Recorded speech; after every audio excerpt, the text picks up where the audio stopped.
नमस्कार. पहिल्या भागात आपण मिलिंदकडनं खूप काही ऐकलेलं आहे. मिलिंदच्या आवडीनिवडी, त्याचा व्यावसायिक प्रवास, हे सगळं खूप छान ऐकायला मिळालंय. पण दुसऱ्या भागात खूप काही ऐकायचंय. त्यासाठी आपण आता नवीन सुरुवात करूया दुसऱ्या भागाची. दुसऱ्याचा जो प्रवास झाला तो सांग. मी 3 व्हर्टिकल्स मध्ये आहे. मी कॉर्पोरेट ट्रेनर आहे, मी इन्व्हेस्टमेंट कन्सल्टंट आहे, मी फिंगरप्रिंट अनालिस्ट आहे. मी जे 1 मिनिट मध्ये सांगतो सगळ्यांना माहिती. कॉर्पोरेट ट्रेनिंग 2007 ला प्रवास होऊन गेला. मी आतापर्यंत 27,000 वेगवेगळे प्रोफेशनल्स ट्रेन केले 9 इंडस्ट्रीज मध्ये. फॅन्टॅस्टिक जर्नी, ज्याची सुरुवात 2007 ला झाली. 2003 पासून फायनान्शियल सर्व्हिसेस मध्ये, त्यामुळे 21 वर्ष मी आहे. त्यामुळे अर्थातच इन्व्हेस्टमेंट कन्सल्टन्सी स्वतःही सुरू करायची हे डोक्यात होतं. मला जवळजवळ 2009 पासून हे सल्ले येत होते की तू नोकरीला नाही सोडत आणि तू ऍडवायझरी सुरू कर आणि ट्रेनिंग सुरू कर. 2009 ला जे सल्ले सुरू झाले ते अंमलात 2018 ला. एवढी वर्ष गेली म्हणजे मला याच्यातनं तुला हे सांगायचं आहे की त्या इन्सिक्युरिटी मधनं आपण बाहेर नाही पडू शकत. नोकरी सिक्युअर ना, म्हणजे प्रश्नच नाहीये. दुसरी गोष्ट, बरेच वेळेला आपल्यावर कॉन्फिडन्स नसतो की आपण करू शकतो, कारण बिझनेस अॅक्युमेंट घेऊन जन्माला नाही किंवा we are not born and brought up in that fashion.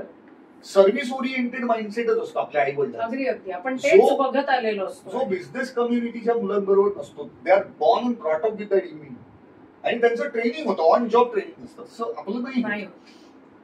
पण मला काय जाणवायला लागलं होतं की मी जे करतोय ना ते मी एन्जॉय नाही करत आणि फक्त काय प्रमोशन मिळत आणि I was always been a human being who has lived on instincts.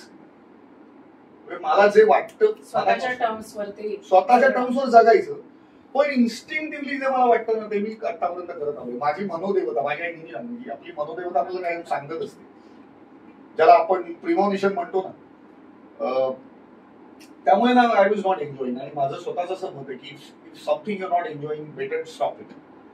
उगाच ते खेचत राहण्यात पॉईंट नसतो. तर तुम्ही परफॉर्म नाही करू शकत. आणि if you can give everything that you have, there is no reason. Potential आहे तेच समजा वापरत. आणि तुम्ही एकाची जागा अडवताय कारण नसताना. तुमच्या मागे एखादा पोटेन्शियल कॅन्डिडेट असू शकतो जो तुमच्या गाडी येऊन परफॉर्म करू शकतो, न्याय देऊ शकतो त्या गोष्टीला. त्यामुळे मग मी ते हे केलं आणि त्या 90 दिवसात मी ठरवलं की बास, आता जर मी साखळी तोडली नाही ना तर प्रॉब्ली कधीच तोडू शकणार नाही. आय वॉज 37 बाय आणि फायनल डिसिजन घेतलं आणि बाहेर पडलो. आणि हे माहिती होतं की 31 तारखेला आता अकाउंटला तो सुंदर मेसेज येणार नाही, so and so amount is credit to. तो महत्वाचा असतो ना अर्थातच. त्यामुळे 90 डेज मध्ये फायनान्शियल प्लॅनिंग पण झाली. त्यामुळे माझ्याकडे 2 वर्ष पुरेल एवढा फारच. आणि ऑफकोर्स हे होतं की मला कुठल्याही प्रकारे आईकडे मदत मागायची नव्हती. ती माझ्या कधीच फायनान्शियली डिपेंडंट नव्हती. पण मला तिच्याकडे जाऊन या म्हणजे खर्चाला पैसे देणं असं करायचं नव्हतं. त्यामुळे मी म्हटलं नाही की प्रॉपर प्लॅनिंग करून उतरायचं. सो मी ते केलं आणि हे माहिती होतं की आग लागल्यासारखं पडायचं, as if there is no tomorrow. आणि मग सकाळी 8ला बाहेर पडायचं, रात्री 11, 11:30, 12, 12:30, 1, कधी कधी पहाटे 4 पर्यंत प्रेझेंटेशन करत बसायचं. 2 तास झोपायचं, परत 6ला उठायचं. असं बरीच पहिली 3-4 वर्ष केली. 47 तास न झोपता प्रेझेंटेशन करून, फोनवर बोलून, इनिशियल पिरियड मध्ये कामं केलेली. तुला वेडा म्हटलंय, खुळा म्हटलंय, पण थरली एन्जॉय होतो. मी त्या राक्का बादशात होतो. गिरगावात सुद्धा आम्ही असंच पटकायचो. रात्री 2-2 वाजता यायचो. माझी माहिती, अरे काय हाड आहे का तुला, काय कळतंय का काही. आपली माणसं असं काही करत नाही, लोक काय विचार करतात माहितीये का तुला. आणि मी असं तिच्याकडे करून बघायचो. सॉरी, उद्या लवकर मी असंच आहे. आणि नाही काय बोलायचंच नाही, फक्त करून बघायचो असाच. मग मला असं भाव. त्यामुळे त्यांचा पाठिंबा होता. त्यामुळे मी जरा जास्त ऍडव्हान्टेज घ्यायचं असं म्हणता येईल. पण that is how I am आणि आय थरली एन्जॉय इट. पण over a period of time आपल्याला जसे प्रोफेशनली बदल करावे लागतात ते बदल मी पण केले. आता काही बात असं जागावं लागत नाही. अर्थात गिव्हन चॉईस कधी कधी काही डेडलाईन्स असतात तेव्हा त्यात झोप कमी मिळणं प्रत्येकाबरोबर आहे. काम आहे तर काम आहेच, प्रश्नच. पण जे 2018 ला मला करायला लागलं, एकही क्लायंट नाही, आता पहिला क्लायंट आहे. मला ऍडव्हान्टेज हा होता की जेव्हा मी ब्रॉडकास्ट केलं की की मी माझी इन्व्हेस्टमेंट कन्सल्टन्सी सुरू केली. त्या लोकांना प्लेंटी ऑफ प्रॉब्लेम असतात, मला प्रॉब्लेम ऑफ प्लेंटी. हे तू नेहमीच म्हणतो की अरे 2 दिवस मला दे, मला तुझ्यापर्यंत पोहोचायला वेळ नाही मिळत आहे फक्त. असं झालं होतं ते. त्याच्यामुळे ह्याची पहिली एसआयपी करायची का त्याची पहिली एसआयपी करायची, याचा टर्म का त्याचा टर्म, असं झालं होतं. हे मला मागच्या 14 वर्षांच्या नोकरीचा ऍडव्हान्टेज. हो, मी तोच प्रश्न विचारणार होते की पहिला क्लायंट म्हणजे जे तू म्हणतोयस ना की प्रॉब्लेम ऑफ प्लेंटी, मग ह्याच्यामध्ये पहिला क्लायंट मिळवताना प्रश्नच आला नाही ना, कारण आधीचा सगळा सर्व्हिसचा अनुभव आणि मेन म्हणजे क्रेडिबिलिटी तुमची पणाला लागते की तुमच्यावरती विश्वास टाकून किती जण तयार होतात. म्हणजे मी आज तुला अगदी अभिमानाने सांगू शकतो की आता माझे 250 क्लायंट्स आहेत इन्व्हेस्टमेंट कन्सल्टन्सीमध्ये, आणि त्याच्यातले जवळजवळ 40% पण एक आहे त्याच्यातले जवळजवळ 40% क्लायंट असेल ज्यांची माझ्याकडे 5 पेक्षा जास्त प्रॉडक्ट, म्हणजे life insurance, health insurance, 2 wheeler, 4 wheeler, mutual funds, value investing किंवा कंपनी एफडीज, बॉन्ड्स असं. आणि जवळजवळ 85% क्लायंट हे माझं नॅचरल मार्केट, मित्र आणि नातेवाईक. It took time, it's a hard job. खूप एक्सपेक्टेशन्स असतात तुमच्याकडनं, तुमचा स्ट्रेस दिसत नाही कोणाला, पण तो स्ट्रेस असतो. पण तरी सुद्धा ट्रेनिंग आणि फायनान्शियल ऍडवायझर याच्यामध्ये जास्त काय आवडतं? मला असं वाटतंय ट्रेनर तुझ्यातला सतत जागा होत असेल. नाही, तुला एक सांगतो मी, तू आशिष हॅडरला ओळखतेस, त्याचं माझ्याबद्दल पहिल्यापासून असं मत आहे, आणि मी आता कॅमेरावर बोलू शकत नाही, पण तो त्या नेहमी मला शिवाय घालतो for a simple reason. He always believe की माझं पोटेन्शियल आत्तापर्यंत वाया घालवलं की तू फोकस नसतोस. म्हणजे मुद्दा अर्धा तास झाली अपॉइंटमेंट, चल पहिला क्लायंट सुटला, दुसरा क्लायंट, तू गप्पाच भरत बसतोस त्या क्लायंट बरोबर. पण मला असं नाही वाटत तुझ्या बाबतीत. नाही, तेच म्हणतोय मी. आणि मी त्याला काय म्हणतो की माझ्या बरोबर पैसा हे बाय प्रॉडक्ट आहे. मी पैशाकडे बघून काम केलं असतं. माझं सुद्धा स्वतःबद्दल असं म्हणतोय की त्याबाबतीत मी अनप्रोफेशनल आहे, मला व्यवहार जमला नाही शकतो, त्याच्यामुळे मला ते करता येत नाही. माझ्या मनाचा जोपर्यंत समाधान, मी जे म्हटलं तुला इन्स्टिंक्टिव्ह, मला आता हे वाटतंय मी हे आत्ता करून मोकळा होतो. बिकॉज बॉटम लाईन ना, बाहेर गेल्यानंतर मी ज्या कट्ट्यावर उभा राहून त्या व्यक्तीच्या फायनान्शियल प्लॅनिंग वरती विचार करताना चहा पित असतो ना, तो चहा ज्या पद्धतीने इकडनं जातो ना आणि इकडे जो लुटतो हा पास, त्या मला ती चौकट दिसायला लागलेली असते की आता मला घरी जाऊन त्याची एक्सेल शीट कशी मांडायची, मग त्याच्याबद्दल माझी फी वर्षानंतर काय येणार आहे, की तो माझ्याकडे किती इन्व्हेस्ट करणार आहे, हे दुय्यम असतं माझ्याकडे. पण जसं सगळे प्रोफेशनल काम करतात व्यवहाराला धरून, तसं जर केलं तर काही चुकीचं नाही, आशिष म्हणतो ते. पण मला ते नाही जमलं कधी. तो म्हणतो की अरे त्याच्यामुळे ना एकावरती जी शून्य लागायला पाहिजेत ना, पोटेन्शियल बघतात तुझ्याकडे, ती लागत नाही. त्या माझ्याकडे एकच उत्तर असतं, जे मी आता पण सांगतो. पहिले इथे अध्यापक आहे आणि तो अध्यापक मला अलाउ नाही करत बाहेर पडायला, आणि व्हेरी हॅपी विथ दॅट. पण मित्रांनो, मला तुम्हाला सगळ्यांना हे सांगायचंय की तो जे म्हणतोय ना की व्यवहारिकपणा त्याच्याकडे नाहीये, हे अतिशय सत्य आहे. कारण हे मी स्वतः अनुभवलंय. मी एक त्याची क्लायंट आहे काही वर्षापासून, आणि तो अतिशय प्रामाणिकपणे त्याचं फायनान्शियल ऍडवायझिंग आणि ह्या सगळ्यामध्ये खूप कुशलतेने काम करत आलाय आता काही वर्ष. आणि त्यामध्ये त्याचा जो व्यवहारिकपणा नाहीये तो खरंच नाहीये. म्हणजे तो ज्या नंतर गप्पा मारत असतो त्या गप्पांमधनं सुद्धा आपल्याला ज्ञानच मिळत असतं फक्त आणि फक्त. त्यामुळे असं तो किती अनप्रोफेशनल म्हणाला तरी तो प्रोफेशनलीच काम करतोय, हे मी तुम्हाला हक्काने सांगू शकते. आणि मला असं वाटतं ना, याच्यात आई बाबांचे संस्कार येत असतात. कारण माझ्या घरात खूप आध्यात्मिक वातावरण होतं. मी इयत्ता 8वी मध्ये शिवपुराण, विष्णू पुराण, महापद्म पुराण, ब्रह्मांड पुराण, ब्रह्मवैवर्त पुराण, नारद पुराण, वायू पुराण, गरुड पुराण आणि शिवपुराण वाचून काढलं. 9वी 10वीत माझा शाळेतला इंटरेस्ट गेला. मला क्रिकेट स्टॅटिस्टिशियन व्हायचं होतं. खरं तर मला विचारशील ना तू तर की मला काय, मी नंतर येणार, पण ते समाव काय जमलं नाही त्यावेळेला. 87च्या वर्ल्ड कपला काही व्यसन लागलं मला. व्यसनच होतं. 3-3 तास मी रद्दीच्या दुकानात उभं राहिलेलं. 3-3 रुपयाचा स्पोर्ट्स स्टार गेला. तो रद्दीवाला मला ओळखायला लागला होता, आणि तो रद्दीचे स्पोर्ट्स स्टार बाजूला काढून ठेवायचा. आणि he was the first one. त्यांनी मला मिलन म्हटलं.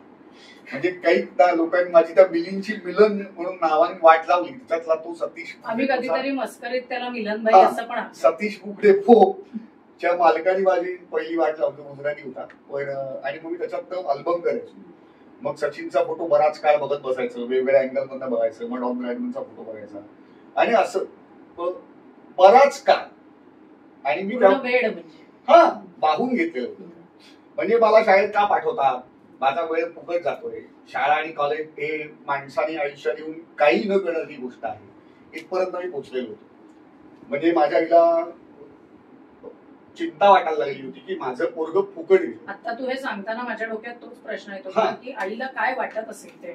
म्हणजे वाईट संगतीला लागून मुलं फुकट जातात की नाही. माझ्या आईला उलट वाटतं की माझ्या मुलाला वाईट संगत लागली नाही, माझ्या मुलाला डोक्यात जुगाराचे नाद लागतात, माझ्या मुलाला क्रिकेटचा नाद लागतो.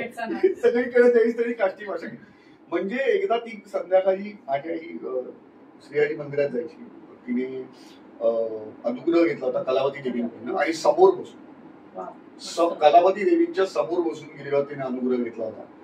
आणि मी पण लहानपणी जायचो बालोपासनेला निघतो. ऍक्च्युअली हे मला पण माहितीये, कारण आमच्याकडे पण आईकडे आहे आमच्या. एक्झॅक्टली, तो जायचो. तर तेव्हा त्याच्यात मी जसा 5वी 6वीत गेलो तसं मी जाईन असं झालं. मग आहे तसं म्हणतात मोठ्या मुलं येत नाही, शिंगपोटली.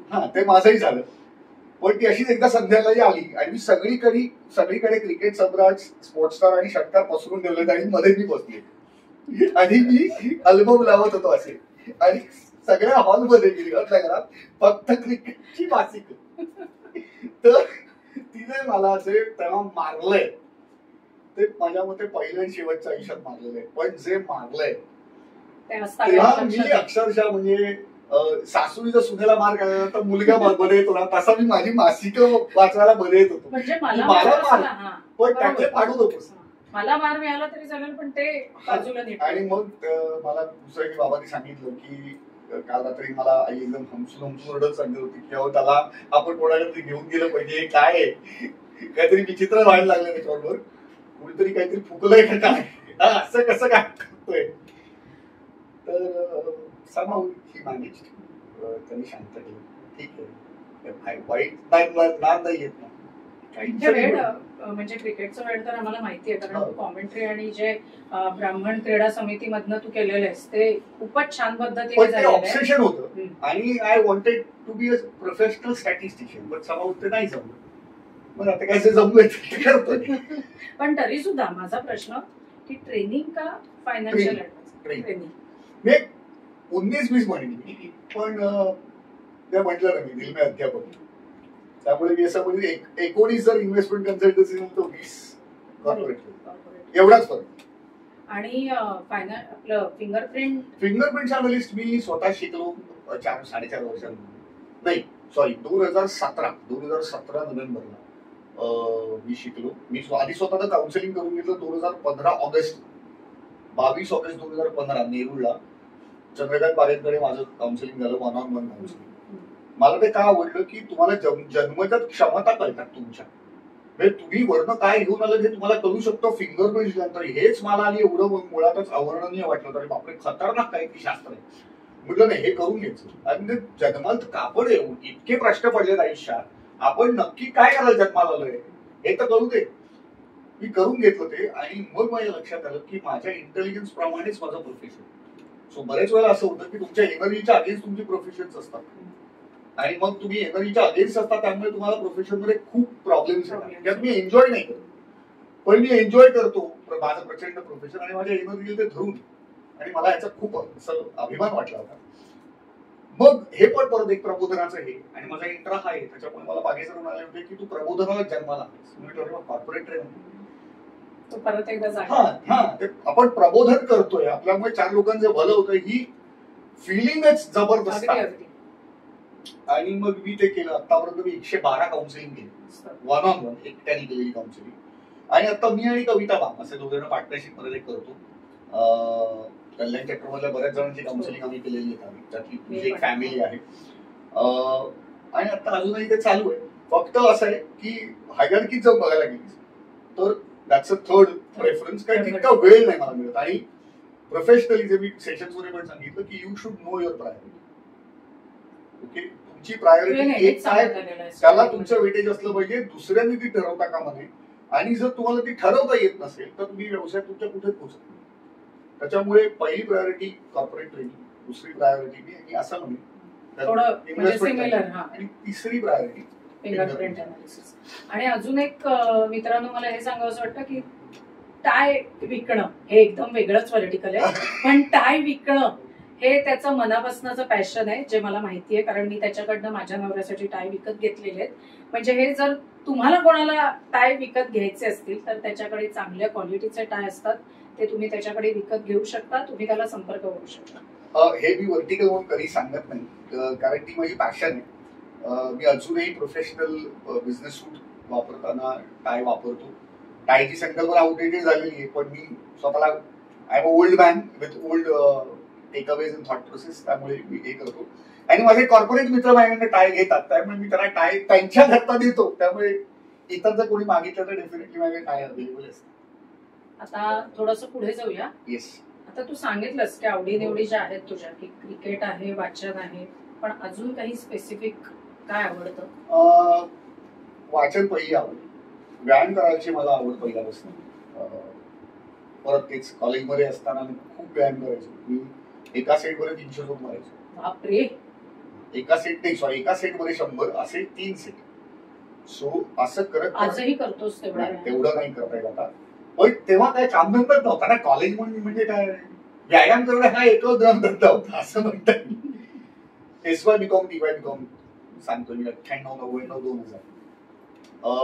आता मी फिटनेस म्हणून व्यायाम करतो, पण ती पॅशन आहे आणि यू हॅव, माझं असं मत आहे, तर तू फिट राहता. त्याच्यामुळे फिट राहिला तर आपण काम करू शकतो. एक्झॅक्टली, त्यामुळे ती गरज आहे काळाची, पण ती माझी पॅशन. त्याच्यामुळे कितीही हे झालं तरी रोज 15 ते 20 मिनिटं व्यायाम करतोच. वाचन, तिसरं मला जुन्या क्रिकेट मॅचेस बघायला आवडतं. क्रिकेटवरची पुस्तकं वाचायला आवडतात. मला क्रिकेट कॉमेंट्री करायला आवडते, जे तू केलेली आहेस खूप चांगल्या रीतीने. हा, वेगवेगळ्या ठिकाणी. आणि मला तिन्ही लँग्वेज मध्ये क्रिकेट कॉमेंट्री करता येते, हिंदी, इंग्लिश, मराठी. ऐकलंय आम्ही ते. हा, गप्पा मारायला आवडतात. मला इतिहासावरती बोलायला खूप आवडतं आणि इतिहास वाचायला आवडतो. आणि स्पेसिफिक म्हणजे असं सगळ्या प्रकारचा इतिहास, म्हणजे असं काही म्हणणार नाही. आपण इतिहासाची आपली काय खरी सुरुवात शिवाजी महाराजांपासून चौथीच्या पुस्तकात. पण माझी ती आवड इतकी वाढली ना की मला असं वाटतं की इतिहासच तुम्हाला राष्ट्रपर्यंत जागृत करतो, जागृत ठेवतं. आणि दुसरी गोष्ट म्हणजे तुम्हाला तुमचा इतिहास माहिती नसेल ना तर तुम्हाला प्रेरणा मिळण्याचं स्थान तुम्ही एक गमावता, कारण तुमच्या राष्ट्राचा इतिहास ही तुमची प्रेरणा आहे. आणि आवड निर्माण झाली मला त्याची, आणि over a period of time passion. त्याच्यामुळे फ्रेंच राज्यक्रांती, रशियन राज्यक्रांती, अमेरिकन राज्यक्रांती हा सुद्धा इतिहासच. अरे आपल्या देशाचा नसेल. सो इतिहास म्हटल्यानंतर सगळ्या प्रकारचा. सिनेमे बघायला आवडतात प्रचंड. कारण माहिती आहे मला, मी कुठलेही सिनेमे बघू शकतो, कारण ते माझं स्ट्रेस बस्टर. अमिताभ बच्चन अर्थात फेवरेट हिरो. अमिताभ बच्चनचे सगळे सिनेमे बघितले. मी एक्सेल शीट मेंटेन केले लॅपटॉप मध्ये. 3677 सिनेमे बघितले, इंग्लिश, मराठी, हिंदी म्हणून. मी मिथुन चक्रवर्तीचे सिनेमे पण सगळ्याचं डॉक्युमेंटेशन असेल बहुतेक. मी हिरो प्रमाणे हे केलेले. मी अमिताभ बच्चनचे 139 सिनेमे बघितले. सिनेमा बघितला की लगेच एक्सेल शीट मध्ये आहे. आणि काही म्हणजे मला सिनेमात काय चाललंय त्याची काही घेणं देणं नसतं. सजन व भैल हमारे हा मी थिएटर मध्ये जाऊन बघितलेला भोजपुरी सिनेमा. काय नाव काय? सजन व भैल हमारे. मी CS करत होतो तेव्हा, आणि टॅक्स लॉ वाचून वाचून मी कंटाळलो होतो. आणि गिरगावात लॅव्हेंडर रोडला इम्पिरियल नावाचं थिएटर आहे, अत्यंत टुकार थिएटर आहे. रेशमा की जवानीवर असे सिनेमे लागतात. तर तिथे सजन व भैल हमारा नावाचा सिनेमा लागला होता. मी तिथे तिकीट काढून तो सिनेमा बघायला गेलो, हे बघायला की नक्की त्या सिनेमात काय आहे, म्हणजे काय गाडी आहेत, भोजपुरी गाडी बघ. आणि माझ्या सकाळी बहुधा 14-15 लोक त्या थिएटरमध्ये असायचे. तो सिनेमा मी 1 तास बघितला, नंतर डोक्यात ज्या जायला लागले. तो मनोज जो आता BJP आहे तो त्या सिनेमात आहे. ठरवली एन्जॉय जे काय बघितलं ते. याच्यात एखाद्या ज्याला भोजपुरीचे 4-5 डायलॉग बोलता आले तर एखाद्या कामगाराशिवाय बोलता येईल. म्हणजे त्याच्यापर्यंत तू ते प्रबोधन आणि ह्या सगळ्या गोष्टींमधनं पोहोचूच शकतोस, ते मी माहिती आहे मला ते. हो हो, अगदी अगदी. कारण मला आपल्या गप्पांमधनं आठवत आहे की बहुतेक तुझ्याकडचा तो लॉन्ड्रीवाला का आता आठवत नाहीये मला कोणते, पण तू त्याचं पण SIP तुझ्याकडे आहे केले. माझ्या लॉन्ड्रीवाल्याची आहे, माझ्या पानवाल्याची आहे. पानवाला, बरोबर, पानवाला. ज्या ओलावाले पांडेची आहेत त्यांची पण SIP माझ्याकडे आहे. आणि मी सगळ्यांची गप्पा करतो अजून. आणि चहा, कारण ही आवड आम्हाला माहिती आहे सगळ्यांना. हो, चहा प्यायला मला आवडतो. मी आता काही दिवसांपूर्वीपासून चहा कमी केला, माझ्या डाएट प्लॅनचा भाग घेऊन. बऱ्याच लोकांतर अशी मला मुद्रतामाने अशी बोलला की अरे तू कॉफी पितोस, तर मी सलगरकडे गेलो की मी कॉफी पितो, मी महाराजकडे आलो की चहा पितो. त्यामुळे चहा सोडणार नाही. चहा मला प्रचंड आवडतो. मी गुळवत चहा पितो. काळा चहा, साय असलेला चहा, थंड चहा, कुठलाही चहा. परमेश्वरांनी अमृत स्वतःकडे ठेवलेले आहे, माणसाला जे दिले चहा, पृथ्वीवरचा अमृत चहा आहे. आता एक थोडासा वेगळा प्रश्न, आवडीनिवडी झाल्या आणि BBNG जिथे आपण दोघं भेटलो आणि आपली मैत्री झाली, या BBNG प्लॅटफॉर्मचे तुला काय अनुभव आले, काय फायदे वाटतात? म्हणजे खूप काही मिळत आहे, ते सांग. नेटवर्किंगचा अनुभव माझा हा पहिला आणि शेवटचा प्लॅटफॉर्म. मी कुठल्याही नेटवर्किंग फोरमला आतापर्यंत मी जॉईन केलेलं नाही. बिझनेस नेटवर्किंग फोरम, बरेच बिझनेस नेटवर्किंग फोरम आहेत जे मला माहिती आहे, आपल्याला कळत असतात, म्हणजे माहिती आहे. पण मी BBNGलाच जॉईन झालो आणि BBNGलाच राहिलो. याच्याकडे बघण्याचा पहिला दृष्टिकोन तुला सांगतो. कधी कधी काय होतं, असं मला व्यक्तिगत मत आहे की मी इथे पण जॉईन आहे, तिथे पण जॉईन आहे, तिथे पण जॉईन आहे, सगळीकडे जॉईन आहे. मी सगळीकडच्या मीटिंग अटेंड करतो. मग स्वतःचा बिझनेस कधी करायचा, त्यामध्येच फक्त वेळ. आणि मग ज्या नेटवर्किंग मधून तुम्हाला रेफरन्स जनरेट होत आहे त्या रेफरन्सला न्याय कधी देणार, त्या माणसाला भेटणार कधी, 1 to 1 कधी करणार, बरोबर. तर त्यामुळे मग इकडे जॉईन करण्याचा सर्वात पहिला उद्देश, सुमन काकांनी मला इंट्रोड्यूस केलं. सुमन काकाशी ओळख झाली टिटवाळ्याच्या ब्राह्मण सभेच्या ग्रुपवरती. आणि मग सुमन काकांनी मला सांगितलं की अरे असं असं आहे, तुम्ही काय करता. तेव्हा आम्ही तुम्ही बोलायचं. आणि मग मी सुमन काकाला जाऊन भेटलो. सुमन काका नागपूरला होता. मग तुम्ही कधी भेटू शकाल. मग मी ह्या वेळेला आहे, तुम्ही या ठिकाणी या. मग प्रभाकर सुखदंड यांचे क्लासेस असं लिहिलेलं होतं. हा, तिथं मी गेलो आणि सुमन काका तिकडे आता सुमन काकाचं दुकान, तिथं मी सुमन काकाला भेटलो. त्यांनी मला कल्पना दिली आणि मग त्याच्या पुढच्या बुधवारी पहिल्यांदा ऑक्टोबर 2018 मध्ये मीटिंगला आलो. बरोबर, 2018. आणि मी ऐकले आणि मला तत्क्षणी ते आवडलं की अरे पहिला सॉफ्टवेअर तर ब्राह्मण उद्योजकांचं नेटवर्क. हा पहिला सॉफ्टवेअर नव्हता की अरे एकतर एवढे ब्राह्मण उद्योजक आहेत, ते एकत्र आले आणि त्यांना पाठिंबा द्यायला एक नेटवर्किंग फोरम. मला ही संकल्पना जबरदस्त वाटली. त्यामुळे न जॉईन करण्याचा काही प्रश्नच नव्हता. मी स्वतः बिझनेस सुरू करून 8-9 महिने झालेले होते. त्यामुळे म्हटलं this is fantastic opportunity to network and increase contact. त्याच्यामुळे मी जॉईन झालो लगेच. आणि आतापर्यंत माझा अनुभव एक्सलेंट आहे. म्हणजे आता तर मी गेली 2 वर्ष सेक्रेटरी आहे. ते पण एक चॅलेंज होतं आणि मी ठरवून चॅलेंज घेतलं होतं. कारण शेवटी काय आहे, 18 पासून तुम्ही मेंबर आहात आणि फक्त मेंबर म्हणूनच कंटिन्यू राहायचं. अरे मग तुम्ही आपला चॅप्टर म्हणून म्हणता, कधी जबाबदारी घेतो हा प्रश्न मला पडाला. मग तुम्हाला कधीतरी विचारलं जाणारच आहे की अरे बाबा तू सिनियर झाला, मग तू त्याच्या आधी कोर टीम मध्ये होतोच. प्रभू सरांच्या कोर टीम मध्ये मी होतो. त्याच्या आधी तिची कोर टीम होती, तिच्या कोर टीम मध्ये होतो.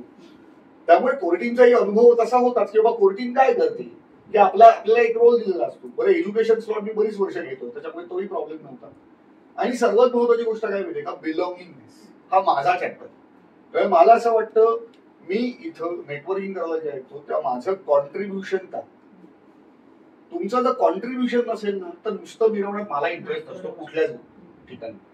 तुम्ही जर तिथे आहात तर तुमचं काहीतरी कॉन्ट्रीब्युशन असलं पाहिजे. तुमचं चॅप्टरला देणं येते मेंबर. मग कॉन्ट्रीब्युशन वाढवायला अजून काय करायला लागेल, अरे मग तुम्ही उभी होऊ शकता. आणि मला असं वाटतं की सेक्रेटरी मला सूट होणारा best role.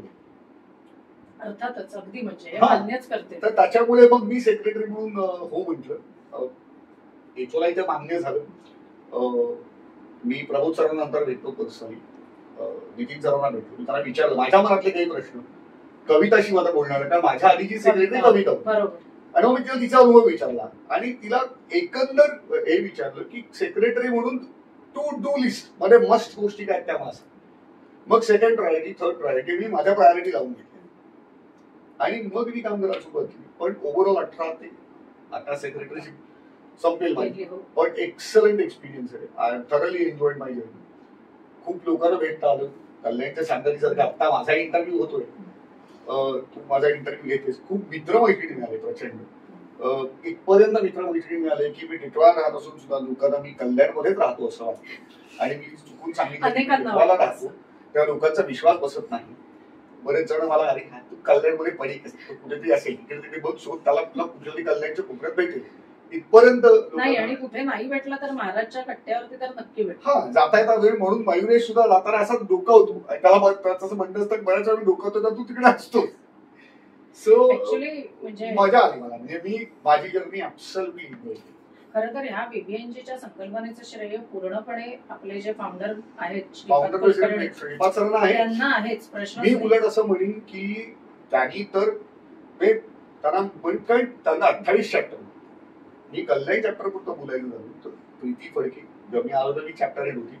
Nitin sir, Pramod sir, Smita ma'am, हे आपले सगळे हे सगळे आपले स्टॉलवर्ड्स आहेत जे कधी ना कधी उभी होते. त्यांनी जे बॉन्डिंग क्रिएट केलं, टिकवून ठेवलं, त्यांनी सगळ्यांना एकत्र आणलं अगदी आणि जे आजही टिकवून आहे. आणि आज आपण कालच आपण मेसेज बघितला की कल्याण चॅप्टर झाली असतील मध्ये मी बघतो की आपली जी ओळख आहे की Kalyan chapter is known for bonding. माझं मत असं आहे की हे 7 वर्षांच्या स्पॅन मध्ये मी अगदी जवळून बघितलं. तुझ्यासारखी मैत्रीण मिळाली, सागरसारखा मित्र मिळाला, हेमंत, अपर्णा, म्हणजे मला जवळजवळ एक्सटेंडेड फॅमिली मिळाली. आणि नेटवर्किंगच्या दृष्टीने म्हणजे खूप कॉन्टॅक्ट मिळाले, बिझनेसच्या दृष्टीने खूप मिळालं. पण माझं अजूनही असं मत आहे networking happens when you try to stitch relationship, develop relationship, create bonding, business comes automatically. माझं त्याच्याही वरती जाऊन असं म्हणणं आहे बिझनेस यायलाच पाहिजे हा हट्ट ठेवता कामा नये. पण ठीक आहे, आला आनंद आहे, नाही आला आनंद आहे. आपण हरिवंशराय बच्चन साहेबांना सांगितलं होतं अपने मन का हो तो अच्छा, ना हो तो और भी अच्छा. त्याच्यामुळे कॉम्पिटिशन असणार आहे. Fair enough, take it sportingly. ती हेल्दी कॉम्पिटिशन, कॉम्पिटिटर कडनं पण शिकतात आणि that's a sign of emotional intelligence. तुम्ही इमोशनली किती मच्युअर आहात, ठीक आहे.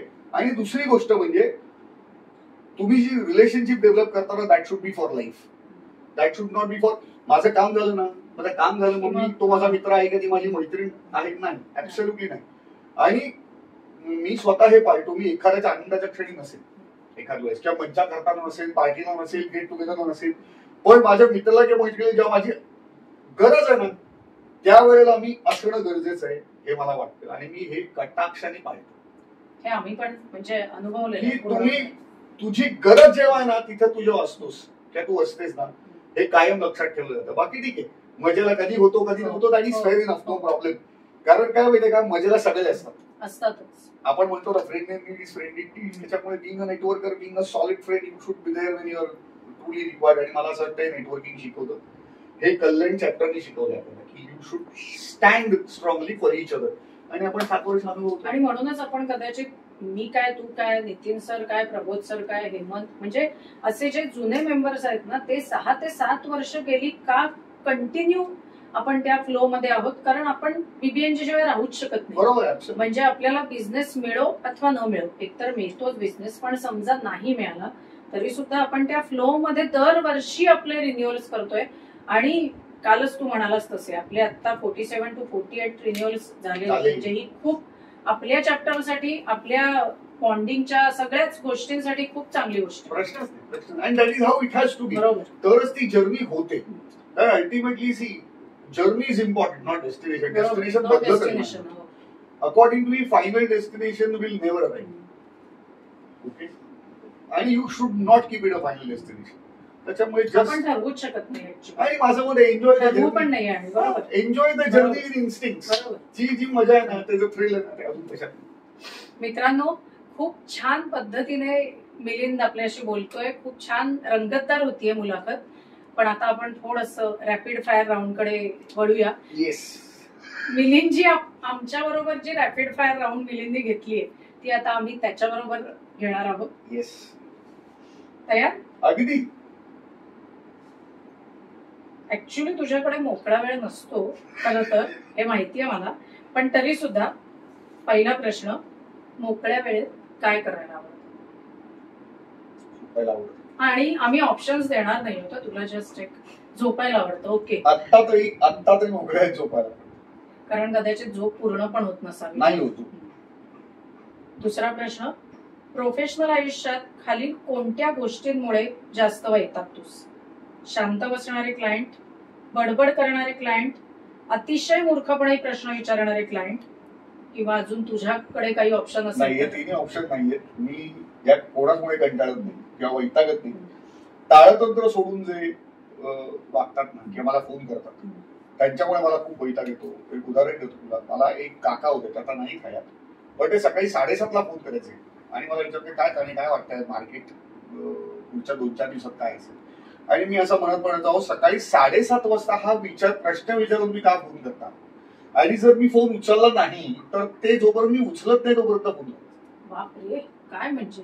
हो, तर किंवा ज्यांना एक जण होता फेसबुकवरती, तो मला एकच प्रश्न विचारायचा मेसेंजरवरती, काय म्हणताय, पुढं काहीच नाही, एकच प्रश्न. नाही पण रोज? हो, आणि हा एकच प्रश्न, म्हणजे इकडचा तिकडे पण शब्द झाला नाही. काय म्हणताय, काय म्हणणार होता, रोज काय म्हणणार आहे, मी बरं आहे. मी 2-4 वेळा उत्तर दिलं, नंतर मी उत्तर देणं सोडून दिलं आणि नंतर मी त्याला ब्लॉक केलं. म्हणजे मी फेसबुक मेसेंजरवर ब्लॉक केलेला एकमेव प्राणी तो आहे की जो मला रोज विचारता काय म्हणताय. तिसरा प्रश्न, आवडते लेखक किंवा लेखिका? म्हणजे मला जेवढं माहितीये तेवढं पुलं आहेत, शिवाजी महाराज, म्हणजे हे तर सगळे आपले पेशवे, विनायक सावरकर, आपले स्वातंत्र्यवीर सावरकर. तुझे आवडते लेखक किंवा लेखक? अर्थातच पुलं. पुलं काय याचं कारण सांगतो. माणसाला विसंगतीतून सुसंगतीकडे बघण्याचा दृष्टिकोन अत्यंत गरजेचा असतो. आणि मला असं वाटतं पुलंचं इतकं अफाट लिखाण आहे ना की लोकांना फक्त व्यक्ती आणि वल्ली म्हणजे पुलं वाटतं. पण पुलंचं एकंदर साहित्य जर वाचलं ना तर जो मनुष्य स्वतःवर हसू शकतो ना तो मनुष्य कोणावरही हसू शकतो आणि त्याला आपल्यावरती हसताय त्याचा काही वाईट वाटत नाही. वाऱ्यावरची वरात, सगळंच एकंदर साहित्य. आणि माझ्या मते he was ahead of his times. 12 जून 1946ला पुलंचं लग्न झालं आणि 12 जून 2000ला पुलं गेलं लग्नाच्या 54व्या वाढदिवशी. आणि 12 जून 46ला लव्ह मॅरेज केलं. आपण स्वातंत्र्य झालेलं नव्हतो. He was way ahead of his times. त्यामुळे पुलं एक ऐतिहासिक याच्यात अर्थातच विकार आजवाडे. मी कादंबरीकार म्हणून रणजित देसाईंचं नाव घेऊ, शिवाजी सावंत. पण शेवटी काय माहितीये का, कादंबरीत इतिहास नाही करत. इतिहास हा इतिहास असतो, तुम्हाला आवडो नाही. जे असंच घडलंय ते तसंच घडलं आहे सांगणारा इतिहास करतो. त्याच्यामुळे तिथं ड्रॅमेटायझेशन येत नाही. ओके, सिनेमा ड्रॅमेटायझेशन येतं की अरे एंड हा चांगला दाखवूया किंवा माणूस रडला पाहिजे की एंड वाईट असेल. हा, पण ड्रॅमेटायझेशन असता का म्हणे. इतिहासाची फोड काय आहे, इति अधिक हास, बरोबर आहे.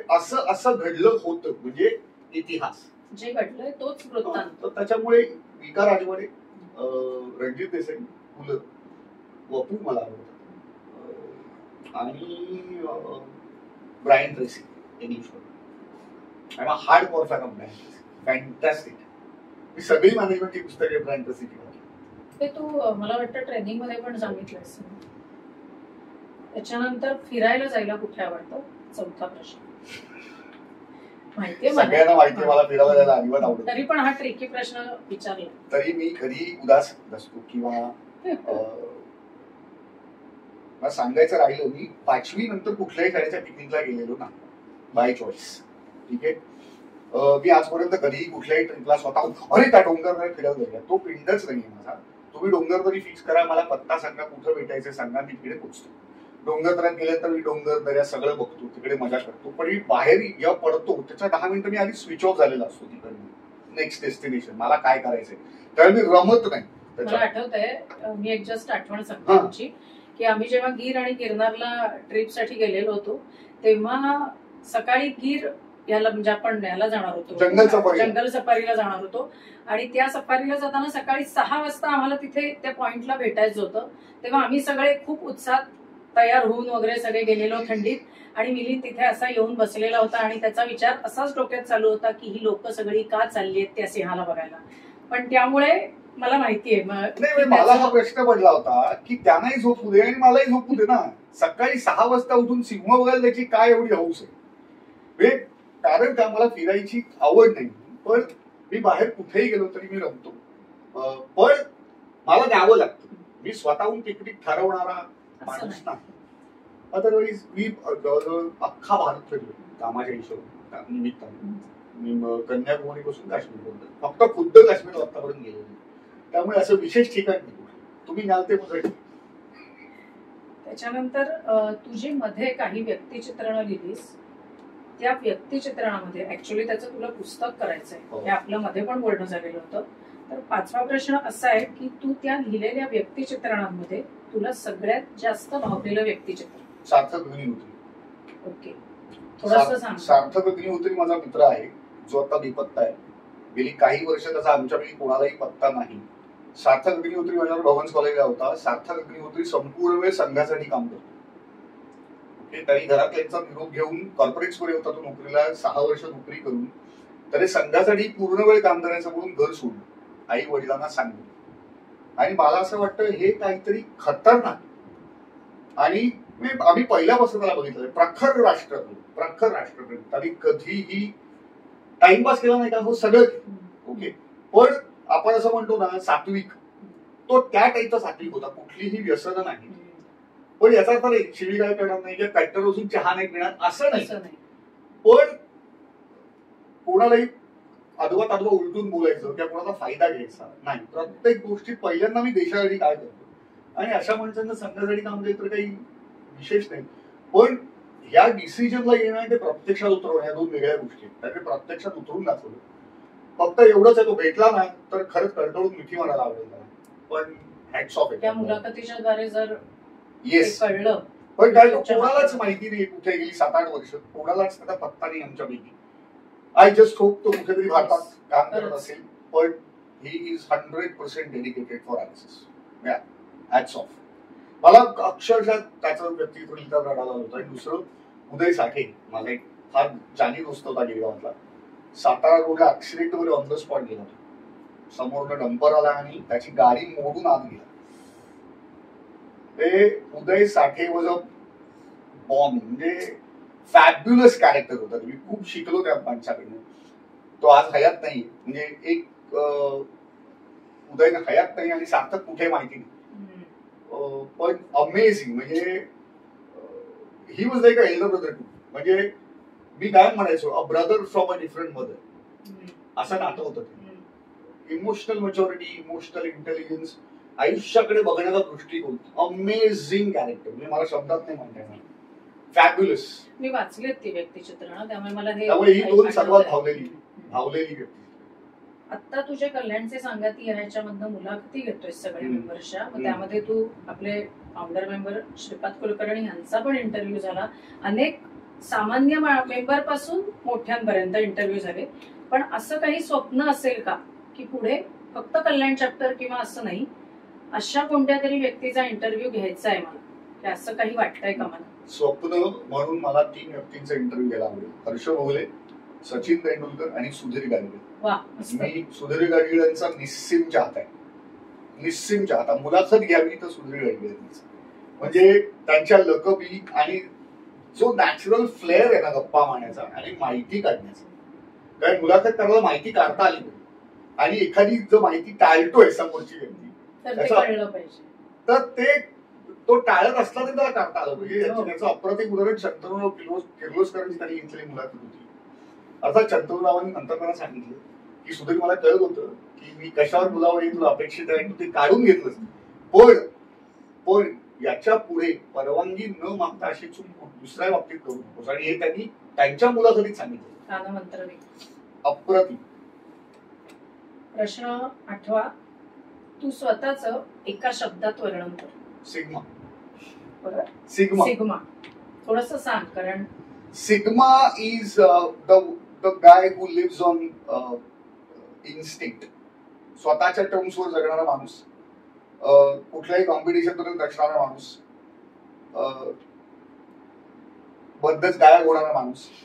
सिग्माचा व्हिडिओ पाठवीन मी. It's a personality type. कशातही विशेष एका पलीकडे न रमणारा किंवा इंटरेस्ट असणारा माणूस आहे सिग्मा. प्रश्न 9. तुझ्या आयुष्यातलं प्रत्येकाचे आपले आदर्श असतात, मग ते व्यक्तिगत आयुष्यातले पण असतील किंवा प्रोफेशनल. तुझं कोण रोल मॉडेल आहे की बाबा closest to the heart. I still miss him. He's been my inspiration, no doubt about it. आणि professional role model KK, of course, who trained me. Navroz, my boss.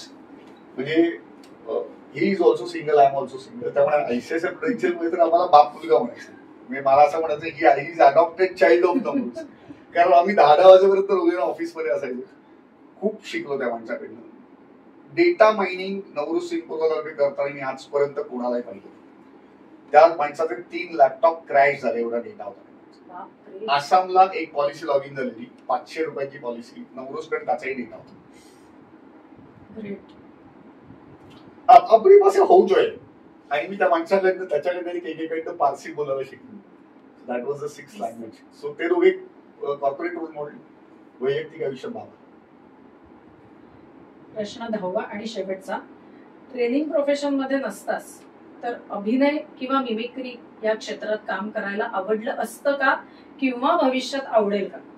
नाही, मला अभिनय किंवा मिमिक्री हे माझी हॉबी म्हणून ठेवायला आवडेल. तुम्हाला छंद आहे तो मी नेहमी जोपासेल. मला खूप आवडतं ते. मला सिनेमा बघायला आवडतात, नाटकं बघायला आवडतात. अगदी तुझं पाशी तर मला कामच करायला मला मिळालं. पुलंनी निर्माण आणि अतिशय छान काम झालेलं होतं. 5 प्रयोग त्याचे केले. याच्या मी भाग्य समजतो ते स्वतःच. आणि त्यातून पुलंचं नाटक मिळालं. म्हणून म्हणतो मी पुलंचं नाटक त्याला भाग्यच लागतं. आणि रमेश देव जो रोल करायचे, डॉक्टर सतीश सरदेसाई, तो रोल मी केला. पण मला जर सेकंड प्रोफेशन जर निवडायला वाटलं तर मला स्टॅटिस्टिशियन व्हायला परत आवडेल. आणि क्रिकेट कॉमेंट्रीचा तर हे लागला. मला I would love to visualize myself की मी लॉर्ड्सच्या कॉम्बॉक्स मध्ये बसून रवी शास्त्री, सुनील गावस्कर कॉमेंट्री करतोय. अरे व्हॉट अ साईट टाईप. आणि अजून एक की मुलाखती घ्यायला आवडते. हो ऍब्सोल्युटली. मुलाखती काय मला गप्पा मारायला खूप आवडतं. त्यामुळे मला कोणाचीही मुलाखती घ्यावी. आणि मी आतापर्यंत घेतल्या 38च्या 38 मुलाखती मला घ्यायला मजा आली. प्रत्येक मुलाखतीत मला शिकायला मिळालं. प्रत्येकाचं स्ट्रगल होतं, प्रत्येकाचा एक प्रवास आहे, प्रत्येकाचं प्रेरणास्थान आहे, प्रत्येकाचा परफॉर्मन्स आहे, प्रत्येकाचा अनुभव आहे. आणि तो फुकट नाही मिळाला. Because experience is never bought. Experience is never ever bought. तो प्राइसलेस असतो. आणि असा समोर व्यक्ती बसलेली आणि त्याचा आपण अनुभव ऐकतोय. आपण ट्राय करू शकतो की ती व्यक्ती कशात गेली असेल, पण प्रत्येक वेळेलाच ते आपल्याला फील करता येईल असं नाही. कारण आपल्याला त्याच्या जोड्यात ते उभं राहते. म्हणजे आपण जे म्हणतो ना की सिम्पथी आणि एम्पथीकडे हाच फरक आहे. इफ यू कॅन स्टार्ट एम्पथायझिंग, तिकडे आपण असं म्हणतो की येस मी समजू शकतो की तुला काय वाटत असेल. कारण आपण त्याच्या शूज मध्ये उभारण्याचा प्रयत्न करत असतो. त्यामुळे मला असं वाटतं की मी थरली एन्जॉय करतो. कारण परत तो गप्पांचा सोहळा असतो. It is as simple as that. पुलंचा शिष्य दुसरं काय कळलं. म्हणजे इतक्या 38 जणांचे जे इंटरव्ह्यू घेतलेल्या माणसाचा आज मी जो इंटरव्ह्यू घेते ना, तेव्हा मला खरंच मिलिंद, मगाशी मी जसं म्हटलं तसं मला खरंच खूप टेन्शन आलेलं होतं. पण बहुतेक झालं असेल बऱ्यापैकी थोडंफार. कारण मिलिंद सारखी मी बोलणारी नाहीये, पण मिलिंद बरोबर इथे बसून त्याचा इंटरव्ह्यू घेणं हे मी माझं भाग्य समजते. त्यामुळे मिलिंद खूप खूप धन्यवाद. थँक्यू सो खूप मजा आली, खूप मजा आली. आणि आता ह्याच्या पुढचे जे इंटरव्ह्यूज राहिलेले आहेत ते अर्थातच मिलिंदच घेणार आहे. आत्ताचा इंटरव्ह्यू जो मिलिंदचा घ्यायचा होता तो मी त्याचे मैत्रीण, BBNG मधली पहिली मैत्रीण आहे मी त्याची. आणि म्हणून हा घेण्याचा मान मला मिळाला. याचं मला खूप छान वाटतंय. त्यामुळे खूप खूप धन्यवाद. Thank you so much. आपले मनापासून धन्यवाद.